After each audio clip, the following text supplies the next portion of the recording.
up, you guys? Welcome back to my YouTube channel. I know it's been a minute since I haven't talked to you guys, and you probably have a million questions, and I have a million thoughts. And today I thought it would be a good idea to kick off this new year with a Q&A style video. I want to talk about a million different things, as I'm sure there is so much unknown and confusion, and you guys want answers, and I want to give you answers, but my head's everywhere. So I figured a Q&A would be a really great way to go about this type of video, as well as a great way for me to organize my thoughts, because y'all, I am so scatterbrained. I have so much going on in my head.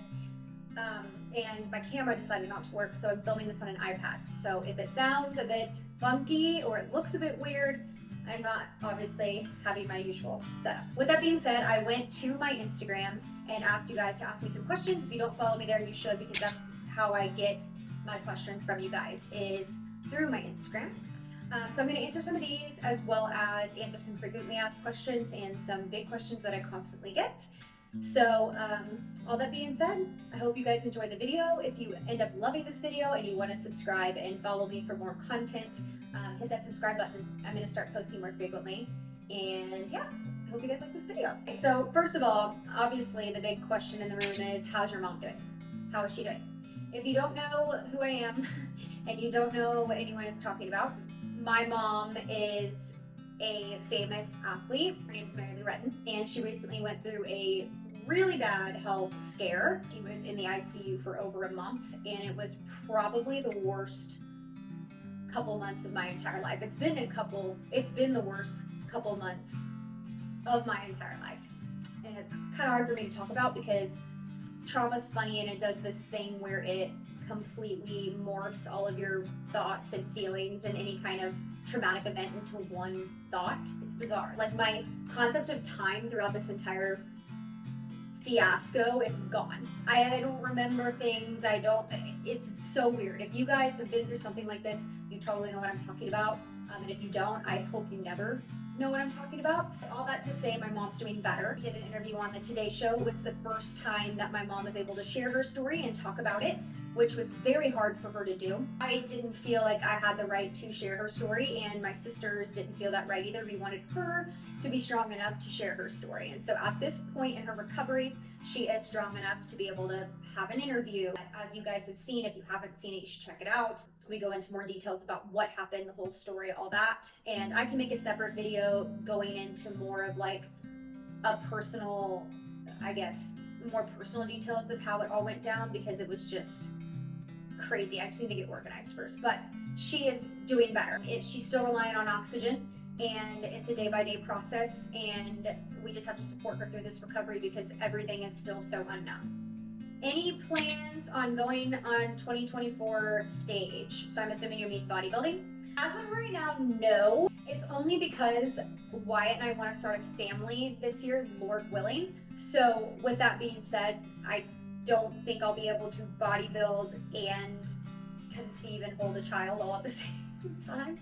I think that would be a very bizarre bodybuilding show. No, I don't have plans on doing that this year, but I miss it a lot. I was just talking to a friend about that and how much I loved it, and the science behind it is so cool, and I support anyone that does the sport. I love it. You look like you've lost a lot of weight. Are you doing okay? Well, thank you for asking me if I'm doing okay. And yes, I have lost a chunk of weight, and I know it's easier to see weight loss, I feel like, on shorter people, or weight gain on shorter people, because we have a lot less surface area. Yeah, I have, and it's just because of stress. One of those people, I feel like it goes either way, but I'm one of those people that when I am super anxious and super stressed out and have a million things going on, I can't eat.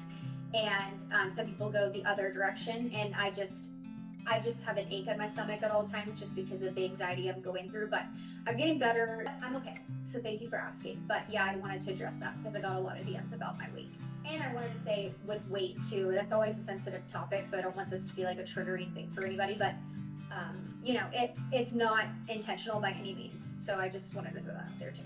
When are you and Wyatt having kids? I get this question a lot.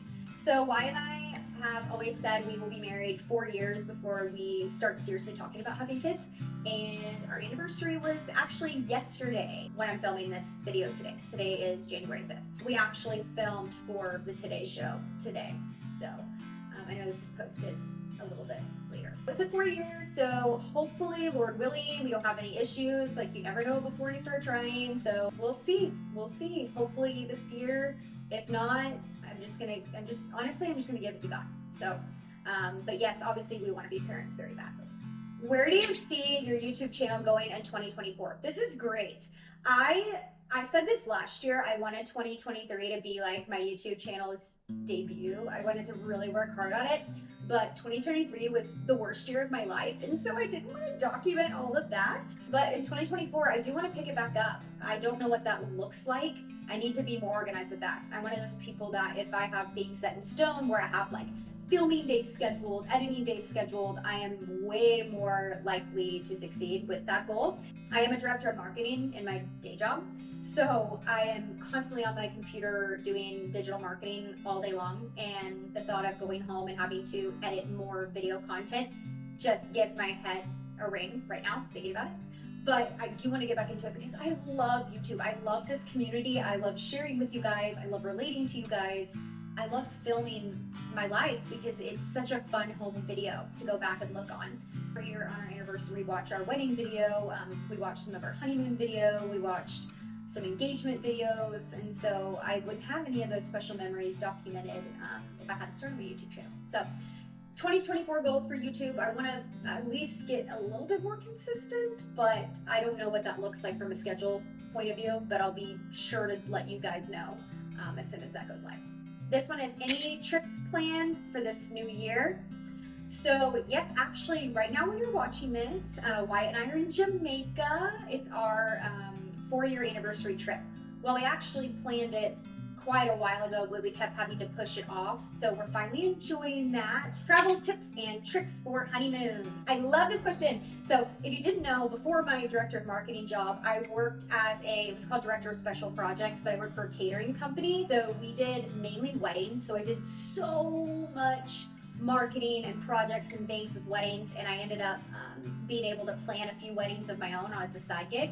And I fell in love with the industry. So honeymoons are very near and dear to my heart. I think I have a few videos on here about wedding planning, but anyways. Okay, my number one tip for honeymoons, or just honestly any trip in general, if you want it to be a very memorable moment, is to buy a perfume or a body lotion or body spray that you only use on that trip. Okay, hear me out. Because I did this for my honeymoon, and you guys, every time I spray that perfume, I am like, back in my honeymoon feels with the butterflies and all the things, because in marriage, you know, marriage is the biggest blessing, the coolest thing, and I just love the partnership behind it, but it's even deeper than that. It's such an amazing covenant with God, but it's hard, okay? You go through ups and downs. I mean, look at my year, and not have Wyatt by my side, I don't think I could have done it, but you go through ups and downs. It's a marriage, and so to be able to have, you know, a scent or something that can bring you back to that feeling of being on your honeymoon with that person, like, highly recommend it. All of your sisters live near you. So no, I have 3 younger sisters if you don't know. McKenna, so I'm the oldest, so number 2, McKenna, she lives currently in Bernie right now.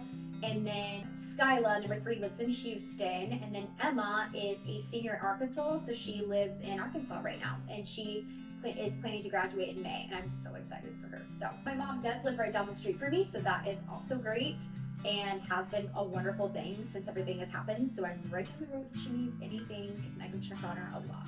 Who would you say you're more like, your mom or your dad? I love this question. So I love both my parents, and I'm really close to both of my parents. I would say though I'm more of a daddy's girl. My dad and I, we just think the same, and so I think if I were to say I'm more like someone, I would say I'm like more like my dad, but I think I look just like my mom. So I think a lot of people think our mannerisms and the way that we talk and act and react are very similar, but I feel like the way I think is my dad. Do you plan on living in Bernie forever? You know, I thought about this a lot. I am not sure. I am one of those people that if an opportunity presents themselves that's great enough that I am like, let's go, I'll do it. I'm one of those people too that's like, I'm very big on my gut feeling, right? So if I have a gut feeling, and I believe it's the Holy Spirit, I have a really distinct feeling when I feel like the Holy Spirit is either nudging me in one direction or nudging me in the other direction, like very distinct. If he were to be like, okay, here's an opportunity, And if I feel good about it and I vibe with the people really well and I connect really well, I'm gonna take it. Like, that's just kind of how I've always been. But I don't think we would move if we didn't have a plan, or if, you know, a better job opportunity or something were to arise. Like, I don't think that would be something we would actively look at unless something brought us there. Because I do like where we live, and the school systems are great, which is something that is really important to me. Obviously, looking at starting a family, and I love the community that we've started, and yeah. But I don't think the home that we're in is our forever home. But it's always been a dream for Wyatt and I to build a house together one day. But I don't know. I think about that a lot though.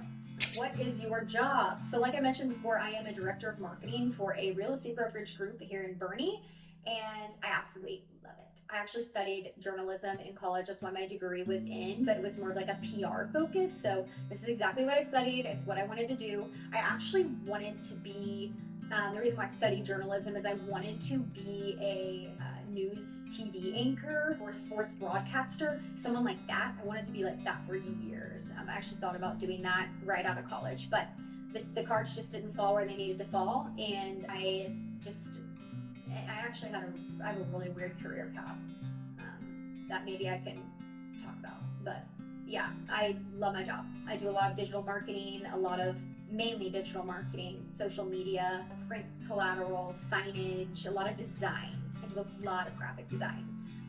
How old are you and how old is Wyatt? So I'm 28. I'll be 29 on April 12th of this year. I don't know if you have the same birthday as me. I feel like no one has my birthday. And then Wyatt is, how old is he? If I'm 28, he's 27, but he'll be 28 next month. So I wonder what I'm gonna get him. What is one of your favorite things that you got for Christmas? Okay, so I don't know if you guys know this, but my love language is acts of service and gifts. It is what it is. I love when I get gifts. I love giving gifts. And I'm not talking like I need like a Louis Vuitton purse as a gift for me to feel loved, but like even like a sticky note with a Bible verse on it, or a note on my mirror. Like, I classified that as like a gift. So anyways, this is my favorite thing I got for Christmas. My Dagny and Dover work bag. Can we just take a moment and look at this beautiful, beautiful thing? And the inside, you guys, I don't know if you're gonna be able to tell, but there is you're not gonna be able to see. There's a cup holder in it. There are slots for everything you can possibly think of. You can stay so organized and carry everything in one bag. But I love this color and the detail. I am just obsessed. Can we just take one? What is one of the biggest lessons you learned going through what you went through with your mom? I love this question, and I'm not going to be able to answer this the way I want to. I just know that. It's very hard to verbalize something like this, but one of the biggest blessings that has come out of this, from a personal level, I'm answering this from a personal level, since this is my YouTube channel, but from a personal level, in my marriage, Wyatt and I were able to learn how each other deal with very intense, stressful conversations and decisions and situations. So while my mom was in the hospital, because I'm the oldest and she's divorced, I had to make a lot of decisions and talk to a lot of doctors, and I was just like, it was nonstop. And so just through that kind of stuff, Wyatt and I were able to see how each other function in those type of situations and how we can help each other through them. So I'm not going to talk about him, but for me, whenever I am in very high stressful, intense, just really difficult situations, I tend to go the route of like, everything has to be perfect. I'm going to go above and beyond, do everything I possibly can. I'm going to work my tail off. Like, we're going to make this right. I'm going to go here. I'm going to go there. I'm not going to like sleep tonight because I'm going to be up doing this. I'm going to stay at the hospital all night tonight. Like, that's just how I'm wired. You know, I'm going to work out and then I'm going to go straight to the hospital. And I have this really strange reaction to all of this, but I realize now, like, that's just how I function when things like this happen. So he was able to see that in me and be able to help me in ways that I didn't know I needed to be helped, or be loved on in ways that I needed to be loved on. So that is going to be it for this video. I know it was a little bit short. It probably isn't. I probably talked your ear off, but in my head it seemed like it was short filming. But I promise you guys, I'm going to give you a full in-depth story time of everything that's happened. I just need some time to figure out how I'm going to do that, and I need to get organized. So with all that being said, thank you guys so much for watching, and I will see you in my next video. Bye.